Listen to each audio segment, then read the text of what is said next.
Hey guys, it's Lisa and welcome to my channel.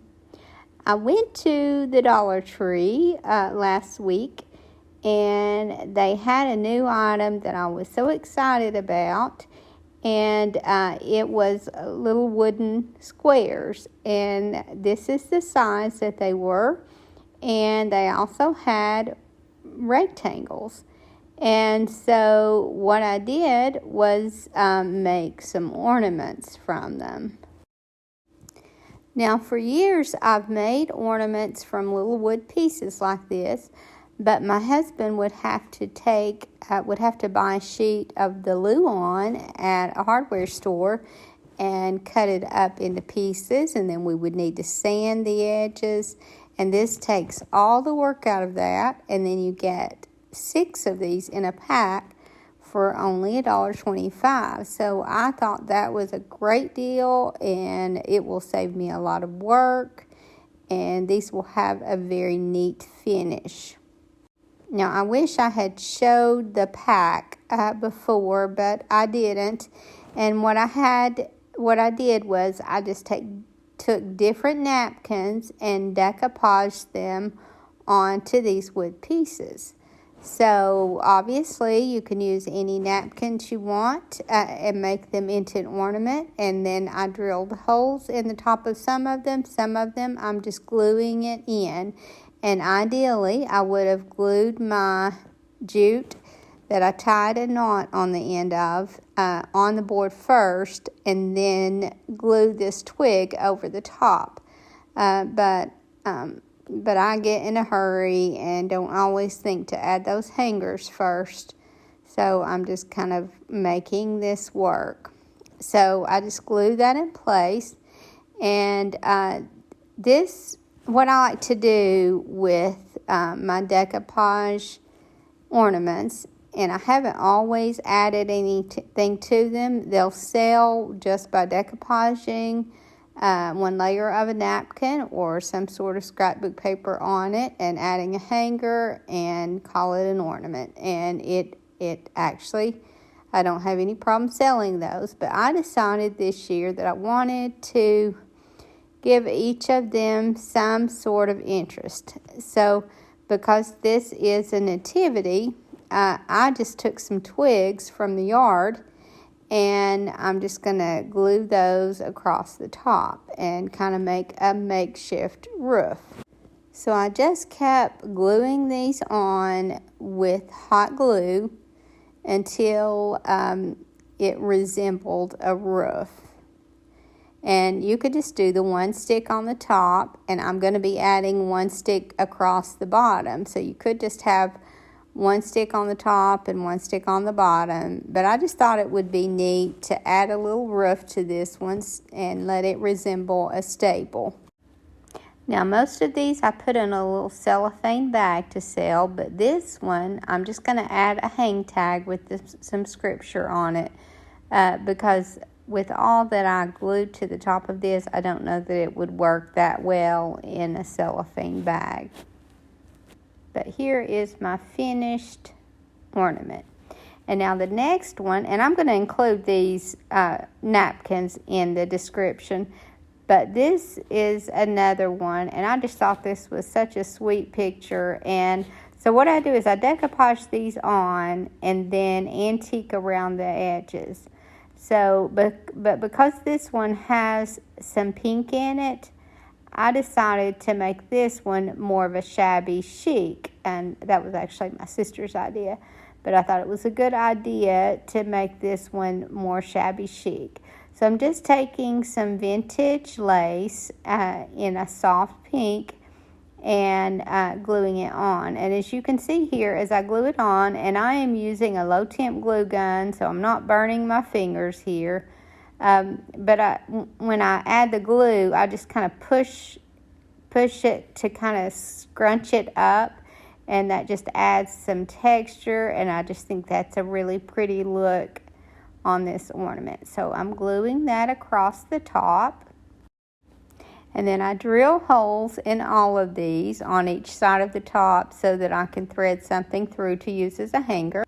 And on this one, I am just using a curtain shear that I have torn into strips and dyed. And I just dyed this by taking a little bit of paint and in a thing of water and just making my own dye. And then you can dip your fabric in it and just wring it out and let it dry. And that just works for your cloth that you're crafting with. Obviously, you're not going to be able to wash this, but it gives it a good soft color of pink. And I just add a little bit of pink and a little bit of tan and just kind of make it the color that I want it. And I like to have some dyed up ahead and dry, and then I can just wrap it around a piece of wood like I do my laces, and I'll have it when I need it. So now I'm just adding some Shabby roses to the bottom, and if you've never seen me make these, they are so simple. You just tie a knot in the end of something. In this case, it's a torn piece of curtain shear, and just glue that knot to the center of where you want your rose, and then you're just kind of twisting your fabric and wrapping it around. Every now and then, if you want, you can twist the fabric the other way instead of, in this case, I am wrapping it counterclockwise at one time, and then after a little bit I wrap it the other way. And all that does, you don't have to change directions, but what that does is just add a little bit more dimension to your flower. It just gives it a little bit more natural look. So I just keep wrapping it until I get the rose the size that I want. And I'm going to slow the next one down and zoom in on it and let you see exactly. Most of you who have been watching me for a while have seen me make these numerous times, but I know that there's some of you who are new viewers, and so I'm just zoom that in and make it easier for you to see. Now, as you can see, I've glued that knot down first. I tied a knot in the end of a piece of fabric, and this is just a coffee stained tea towel.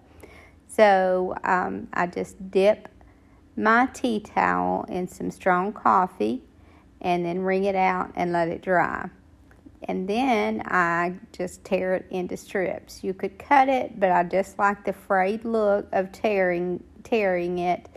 And I just feel like that adds a lot more texture and just gives them a more natural look. So as you can see, I'm just twisting and rolling it around and gluing as I go. And occasionally I twist the direction that I change the direction that I'm twisting the fabric in. I'm still going around that spiral, but every now and then I'll twist it in a different direction. But I just keep doing that until I get the size that I want, and then I glue it down and cut off the remainder. And now I'm adding some different size beads to just give it a little bit more character. I like to use some larger beads and some smaller beads. And then I had some vintage trim, or I don't know that this is vintage, but it has the vintage look. And I think I was given this by a sweet viewer, but it's the little roses on the netting so that they're a continuous piece, and you can cut them apart and use them individually, or you can glue them together in a strip like I am here. And then instead of putting a hang tag on this one, I'm just going to put it in a cellophane bag. And I get these at Walmart, and they're very inexpensive, but they make a good little presentation. And then I take a piece of cardstock and fold it in half and stamp a little something on the front of it. And then I just staple it on, and that just makes a good little presentation, and it makes it much more giftable. And if you have any little ornaments that you make, just think about the ones that you could put in these little cellophane bags, and it will make them sell better. it has definitely made mine sell much better. And then for the next napkin, this one was one that I think I found this one on Amazon, and this is one that I will link. I did remember to add my hanger first on this one. I just took a piece of jute twine and tied it on each end and then glued it on. And I just used hot glue here. And then I just glued a piece of the Dollar Tree jute ribbon on both the top and the bottom. And I ran out actually on this one of that jute trim, and so I just put it on the edges because I'm going to be adding an embellishment to the center anyway. So as long as I had some to cover those edges, then that was enough. And that little bit there was what I was short. But I'm just going to add some greenery here and make a little swag of sorts, and glue that onto the top because of these little Christmas trees. I just felt like it had adding this little swag would be the perfect little touch for this one. Now this is the last one that I did on this video, but I did a few more and I just didn't get to videotape those, but I'll show you what I did with some of the others. And actually even one that has the that I did with the rectangular shape. So if you haven't seen these at the Dollar Tree, look for them. And again, I wish I had taken a picture of the pack, but it's just a pack of 6 of these, either squares or rectangles. And I think these are about, I want to say maybe 4 inches. Yeah, probably about a 4-inch square. And here's this one completed, and again, most of these were put in a cellophane bag. And then with this one, I put that cardstock across the top and stamped a little scripture on the top. Or actually, I think this one's just a little verse. Now here's another one that I did. And I just thought this one worked well with that taller, slender shape. And because there's some open sky there in the top, I just added that little grapevine wreath and tied a little rag bow around it. And I put this one in a bag. And so that was a very simple one. And this one is a napkin that my sister got at Walmart last year, and I have not been able to find it, but I did find one kind of similar, and I'm going to attach that in the description. But all that I did on this one was just add some greenery around the neck to look like he has a little wreath around his neck, and I thought that one was really sweet. And then added that buffalo check at the top. But you can just come up with some little touch to add to just about any napkin that will go with the look, and that will just add a lot of character and make it look like more than you've just decoupaged onto a piece of wood. And another thing that really makes a big difference in these is to antique around the edges. And so I'm going to include the ink and the ink blending tool, a link to that in the description, because it makes such a big difference to antique around those edges. And now is my favorite part of the video, when I can show some of the viewer hang tags. And these were from Linda from Georgia. And I love the vintage style of these. It's different than anything that I've gotten so far. But I absolutely love the bright colors that are still very vintage looking. And it almost looks like a Christmas card, but she's added so much to them. And I really, really love these. And she did a lot of antiquing around the edges, which really took these up a notch. I love the little Santa behind the window. And again, these bright colors and the beads are such a good touch to this vintage look. You wouldn't think that it would, but it really is. And this one I think is so sweet. It makes me think of Whoville and little Cindy Lou Who. And she even added an embellishment to the back of this one when she carried that little package over to the back. And I think that simple little touch on the back was just so cute.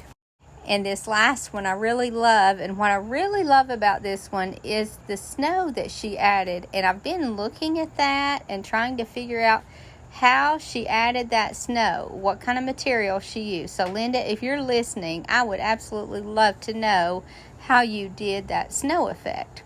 And this is a card that she made me, and I'm going to hang this on the tree also because I just love the look of it. I love that song, and she just did so much detail on this.